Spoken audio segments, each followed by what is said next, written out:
Well, a light that came out of this dark time for the nation is a number of charities that were created. One of them is called Tunnel to Towers. It started in honor of New York firefighter Stephen Siller, who lost his life that day. Siller ran all the way from the Brooklyn Battery Tunnel to the World Trade Center to help after he heard that plane hit the North Tower. What started out as an annual run retracing the same path Siller took, well, it is now a nationwide movement with fundraising events being held in different cities to help provide mortgage-free homes for Gold Star families and first responders, as well as providing specially adapted homes for the severely injured, veterans, and their families. A remarkable organization honoring one of the many remarkable heroes of that day.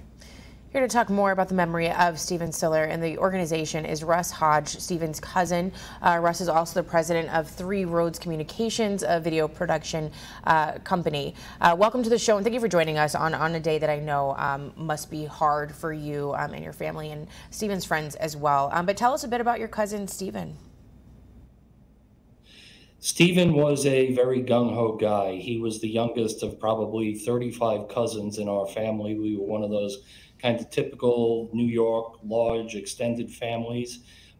He and I were the two youngest out of all of them. His mother and father died before the age of 10.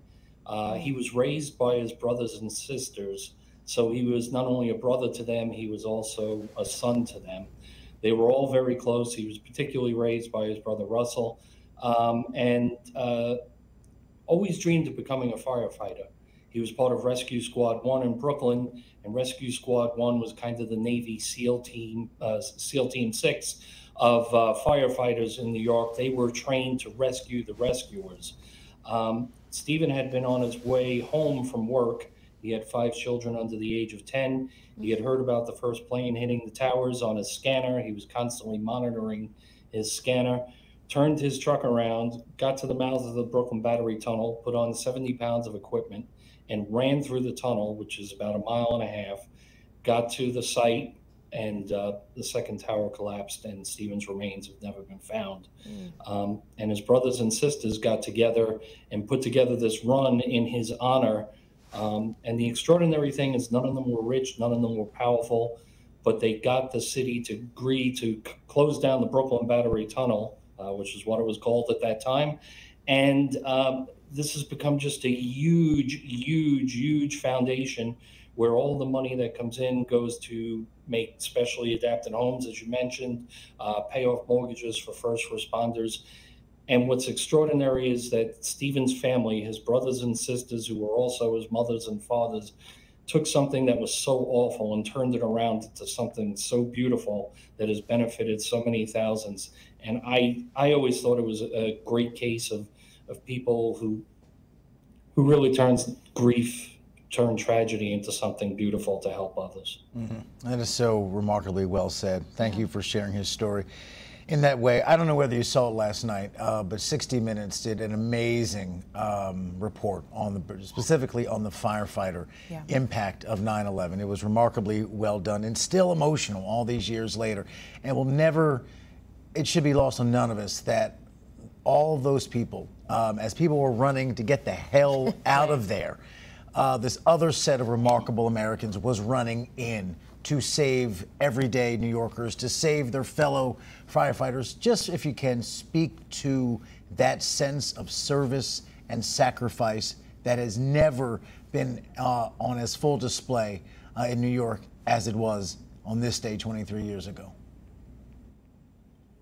I mentioned this to my wife the other day. For a brief shining moment there, we valued men and women who were strong, who were capable, who were competent, and who were willing to run into building to save strangers they never met, obviously.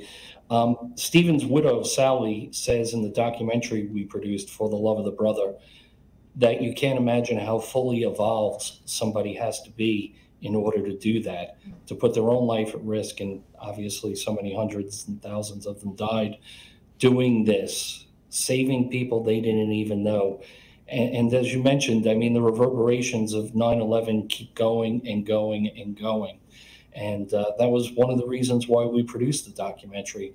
Another one is, as one of your reporters mentioned before, there's a whole generation of people now, basically under 30, who may be aware of 9/11, who might have even been aware of it when it happened because they were 5 or 6 years old, but they don't know any of the things behind it, and they don't necessarily know the stories of heroism, stories like Stevens and the other 342 first responders who perished that day. And that's why we thought it was so important to produce this documentary and to show people. My cousin Frank says in For the Love of the Brother, he said, I tell my kids, and he says it in this real New York accent that's twice as thick as mine, but he says, I tell my kids, you feel bad, go help somebody else. You'll feel better. And that's the point of the documentary. That's Stephen's story, and that's the story of all the first responders that day. These are people putting their lives on the line. Almost all of them had kids and families and everything else, and they put themselves on the line to save people they didn't even know, and that's extraordinary. So we always say, what happened that day was truly, truly, truly awful. But if you're looking for a positive story, you had the worst in human nature that day, and you had the best in human nature that day. And this is why, people like your cousin, Stephen, are so extraordinary, because even knowing what happened, I can guarantee they would do the same thing again. Oh, he would have turned around again, time and time again, if given that opportunity. And it takes a truly special person to do that, Absolutely. It really does. I'm sorry, we mythologize all these Marvel characters and everything, but these are heroes who walk amongst us every day, and people we don't generally notice. It's not Iron Man or anything else, but it's very, very human, and it's a human version of a superhero. It really is. And then all of the veterans, all the people who fought in the wars afterwards, the Tunnel to Towers folks, Stephen's family, our family, we all view as kind of this was the first shot in something that went on and was carried on by, all the soldiers and sailors and airmen and everybody else in Iraq and Afghanistan afterwards. These are extraordinary people, and their skills and their a mindset that is not necessarily always valued by the media or by anybody else nowadays. And that's why we thought it was so important to tell this story. I know you said a second ago his remains have never been found, but I think if you look at this charity, look at that event, look at this moment, remains are physical. He left something behind far bigger and more lasting than anything physical.